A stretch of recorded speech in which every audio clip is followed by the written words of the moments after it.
Namaste. Today we will look at the story behind the birth of Duryodhana.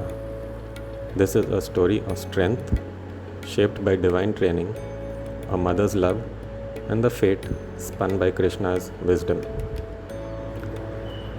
The story begins with the birth of Duryodhana, a child not born naturally but through a powerful boon.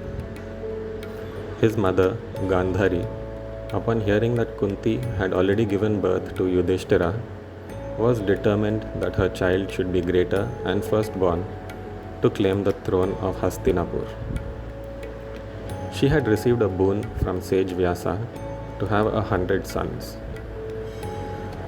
But after carrying her pregnancy unusually long, for nearly 2 years, she grew impatient and struck her belly in frustration.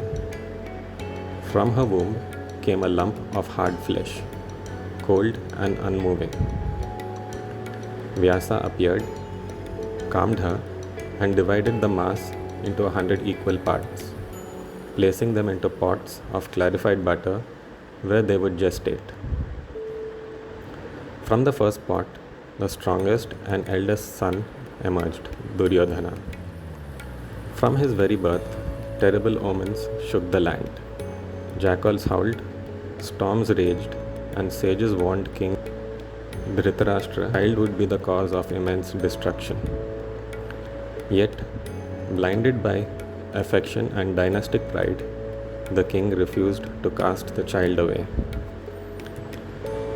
Thus, Duryodhana was born of unnatural force, destined to challenge Dharma itself. As he grew, Duryodhana quickly exhibited exceptional strength, resilience, and aggression.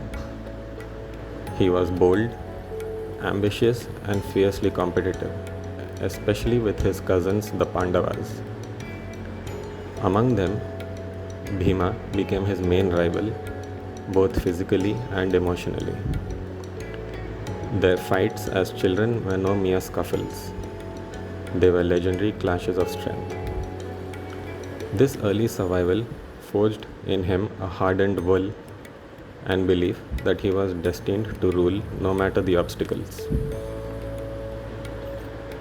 Recognizing his son's potential, Dhritarashtra arranged for the best military training. Duryodhana, along with the other Kauravas and Pandavas, studied under Dronacharya.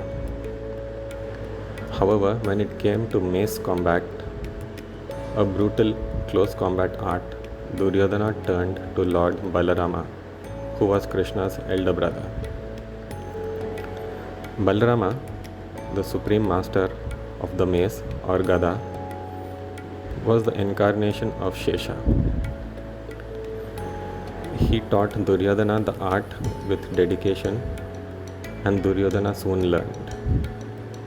Impressed by Duryodhana's discipline, physicality, and zeal, Balarama blessed him with his teachings. Under Balarama, Duryodhana's skill with the mace became legendary. His duels with Bhima became the talk of the kingdom. Even Bhima, though strong in raw power, feared Duryodhana's precision and endurance. As the Kurukshetra war approached, Gandhari herself, a woman of great spiritual power and tapasya, feared for her son's life. She had blindfolded herself for decades, sharing her blind husband's fate. But her austerity gave her a potent spiritual energy built up for years. Gandhari summoned Duryodhana to her chambers and revealed her plan. She would remove her blindfold for the first time in decades and gaze upon him, releasing the divine heat or tapa from her eyes and making his body invulnerable, a living armor no weapon could pierce. She said to him, "Stand before me, my son, naked, unashamed. Let my gaze protect you where no warrior, no god can touch you." Duryodhana agreed, and later began walking towards her chambers. As fate would have it, Krishna, ever the strategist and protector of Dharma, intercepted Duryodhana on the way. He greeted him casually and asked, "Where are you going in such a state, O prince, without even modesty to cover yourself?" Duryodhana, priding himself on honor and etiquette in front of women, especially his mother, hesitated. Krishna, with deliberate subtlety, suggested, "Surely you won't go bare before your mother. Wrap yourself, you are not a beast." Duryodhana, confused but respectful, took a silken cloth and tied it around his waist, covering his thighs and hips. When he arrived, Gandhari, whose eyes burned with divine fire, removed her blindfold and cast her powerful gaze over her son's body. His entire form, chest, arms, shoulders, back, glowed with hardened divine energy. But where the cloth covered him, her power could not penetrate. His thighs and hips remained mortal. As Gandhari opened her eyes, she gasped, "You are not fully bare." "Why?" Duryodhana replied, "I didn't think it proper to stand naked before you. Krishna told me."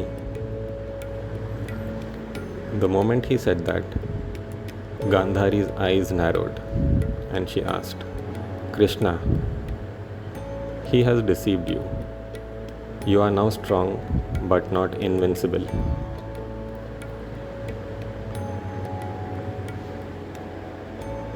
At the end of the war, Duryodhana alone and wounded challenged Bhima to a duel with maces. The two warriors clashed in one of the most intense battles ever witnessed, each strike shaking the ground. Duryodhana, protected by Gandhari's blessing, took blows to the chest and arms with barely a scratch. Bhima, exhausted and furious, found no weakness. Then Krishna, watching from the sidelines, raised his hand and tapped his own thigh, a silent signal. Bhima got the idea and then struck Duryodhana with his mace on his hips and thigh area. With a cry of fury and justice, Bhima broke the rules and smashed Duryodhana's thighs, the part of his body which was vulnerable. Duryodhana fell, defeated not by strength but by fate, karma, and a mother's interrupted blessing.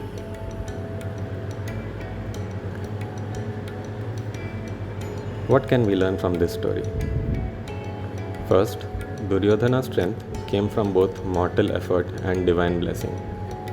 Second, his overconfidence and Krishna's insight into the power of Dharma ultimately shaped his fall. Third, Gandhari's gaze represents how even the most powerful gifts can be imperfect when fate wills it.